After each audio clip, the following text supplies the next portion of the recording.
So the Gemara says that Abaye, one of the major Amoraim that's in the Gemara, for many years, he did not pray with a minyan, and the reason why is because he was so into his learning Torah that he said, me going to the shul, taking 15 minutes to walk there, and 15 minutes back, and until they start the prayer, and until they finish, and they do Chazarat HaShatz, it's going to take so much time, I could learn more Torah during that time. So for many years, he didn't do it himself. So it's in the Gemara. But then, he learned himself about the significance of praying with a minyan, and he started praying with a minyan. Why? When you pray, you have to make sure that you pray with kavanah, meaning that you have full intention and understanding of what you're saying, and you're not thinking about all the mundane things. You're not thinking about all the things that are going on in your life. You're not thinking about what you're going to eat for lunch. You're not thinking about what's going on in the market. You're not thinking about all the stuff that's technically in your mind anyway. Now, truth be told, most of us think about a bunch of stuff during prayer. Sometimes we have a good, really good prayer that a part of the prayer we thought about Hashem, and a part of the prayer not so much.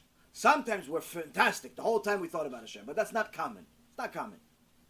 So that means that you're going to pray, let's say Mincha, which is, by the way, just so you know, the Mincha is the most important prayer of the entire day. It's not Shachrit. Most people think it's Shachrit because it's the longest. It's not. It's actually not. The most important, the most critical prayer of the day is Mincha. So you're going to pray Mincha.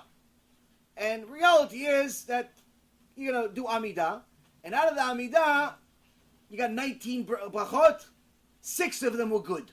6 of them were kosher. The other 13, we're not even sure if it's kosher. We're not even sure if you remember what you said, Bichlal. So now that's going to go up to Shamayim. Hashem is going to look at this like, are you serious? This is how you pray to me? Melech Malchem Lachim HaKadosh Baruch Hu, you pray to me like this? This half a prayer? How do you expect me to give you parnasah, zivug, good health, all of these things you're asking for? You forgot the words at the time you said them. How? Now, you send Hashem a prayer like that. It's not that good. You send Hashem a prayer with full kavanah. Shrecha. So what happens? So the Chachamim did a takana where they said you pray with a minyan. Why? Because they understood the mercifulness of Hashem, and they understood that if you pray with a minyan, Hashem loves unity so much that He will take the best part of everybody's prayers, because He knows His creation. And He knows that out of the 50 people, He's going to have one bracha that's good. He's going to have a half a bracha that's good. He's going to have a really 2 brachot that's good. He's going to take the best pieces of everyone, combine it as one, and make it counted for everybody. As if everybody had a full prayer with kavanah. So that means that everybody's prayer is being listened in Shamayim, Baruch Hashem, everybody's perfect.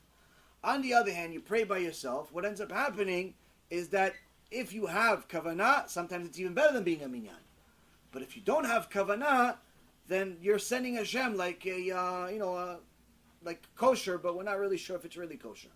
So that's the ideal is to pray with a minyan. But again, sometimes if you travel a lot, if you do business, you do all types of things, it's not always possible to pray with a minyan. You still have to pray. You still should pray. And you should obviously always have kavanah. And that's the reason why I said before, don't ever think that you're allowed to ride a horse or drive a car or be busy with something else while praying. When you pray, you pray. Same thing with Torah. When you learn Torah, you learn Torah. So much so that you should remember, you should know. Rabbi Shimon Bar Yochai says in the Mishnah, someone that treats his Torah learning lightly, and he has a book in front of him, but he also has the phone in front of him, and he has the computer in front of him, and he has a few other things in front of him. And every 2 seconds he stops the book and he looks at the phone, he looks at the computer, he looks at this, he looks at this. In essence, he's treating the Torah like he's treating his phone. Same level of importance. He says that person could be bringing on himself the death penalty. That's how bad it is. So what do? You're going to have distractions already when you start. Anytime somebody leaves the Holy Torah to go deal with mundane things, it doesn't look good in Shamayim unless they planned it ahead. Either by saying, I'm going to study for an hour straight, 2 hours straight, whatever it is, 15 minutes straight, and then I'll do the mundane things. That's no problem. Or, I believe it was Rav Moshe Feinstein said, what you should do is already have in your head that whenever there is something that needs to happen, let's say there's a phone call, or your wife calls you, or your mom calls you, or something calls you, that's officially a time that you already plan to stop. But again, that doesn't mean that you should stop every 2 seconds. It just means that if something happens, you meant to stop that way. So that gives you like a get out of jail free card type of thing. But don't treat the Torah lightly as if it's the same importance as your phone or as something else. So which means that when you're talking to HaKadosh Baruch Hu, remember, you're talking to the King of Kings, you're learning his Torah, you have to treat it accordingly. Same thing with how you go to a Bet Knesset. A Bet Knesset is a Bet Mikdash Katan. You have to come appropriately. You can't come, some people come to the Bet Knesset with a bathing suit. Or they come with tank tops. Now I know maybe it's more comfortable that way because you want to be naked, but the reality is you're not a baby anymore. It's not cute. You're coming to see HaKadosh Baruch Hu. You have to come appropriately. You don't necessarily need to come with a full 3-piece suit, but you have to come appropriately. For men and for women. You cannot come with only like half your body covered. It's not appropriate. Remember, HaKadosh Baruch Hu is here. He's not up there. He's here right now. It's not me. I promise you. Hashem is here though. Any place that there's Torah, Hashem is there. So that means that if you're going to go meet Hashem, you have to look appropriate. And not just act appropriate, but look appropriate. So if you're going to continue socializing, that's not appropriate. The jabbos are the ones that are socializing what I'm talking. Next. Yosef, you have some questions, no? Chava, next to you. Why is Mincha the most important prayer? Very good question. Eliyahu Navi had a battle with a bunch of Nevi'eh Sheker. In Torah, there's a story where there was a bunch of fake prophets. And these fake prophets told people to go worship idols. But he said, no, this is instructions of Hashem. This is instructions of God to go to these middlemen. And Eliyahu Navi was a reincarnation, some people say, or just simply the same person as Pinchas. Meaning he was a very zealous person. So zealous that HaKadosh Baruch Hu never killed him, he became a malach. And he's the one that's going to come 3 days before Mashiach, it says. So now Eliyahu Navi was very zealous for Hashem, fought for the truth. When he saw that the leaders were all fakers, he says, okay, you're all going to come on your knees. You're going to come on your knees begging for Hashem to give you another chance. From now on, he says, it's not going to rain. And it happened. For 3 years, it didn't rain. Famine, starvation, no vegetables, no fruits, animals are dying, people are dying, everything. And Eliyahu Navi was hiding in a cave, and Hashem sent him food every day. Eventually he sent them a message, okay, it's time, Eliyahu, to go back. It's time to go back. Show them the truth. They got the message, time to show them. But as you would have it, it says, Reshaim, even on Pnei Gehenom, even at the gate of Gehenom, don't do tshuva. People that are really, really wicked, even at the gate of Gehenom, you tell them 1,000,000 times, you show them proof, you bring him Moshe Rabbeinu himself.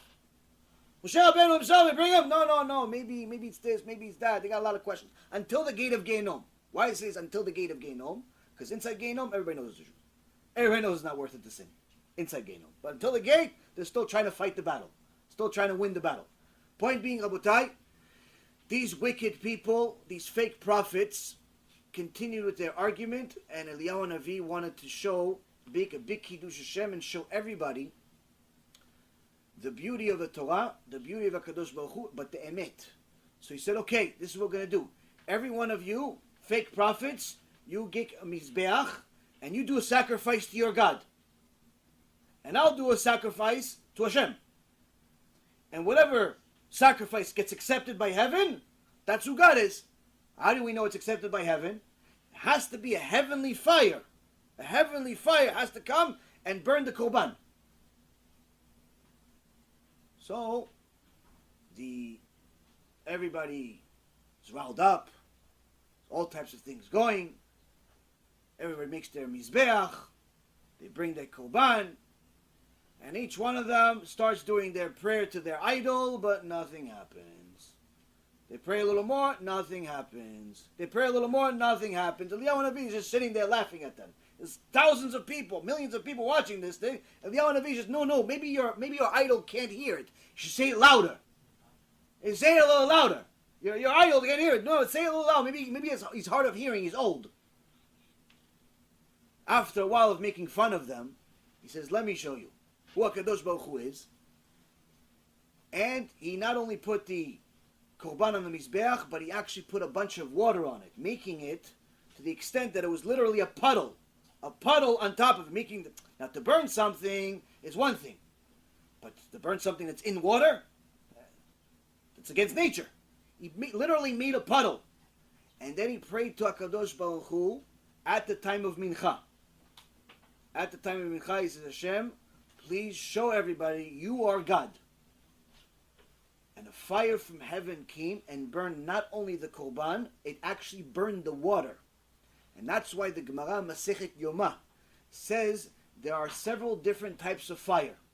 There's a fire that just consumes the solids. There's a fire that consumes the liquids. There's a fire that consumes both. This was a fire that consumes both.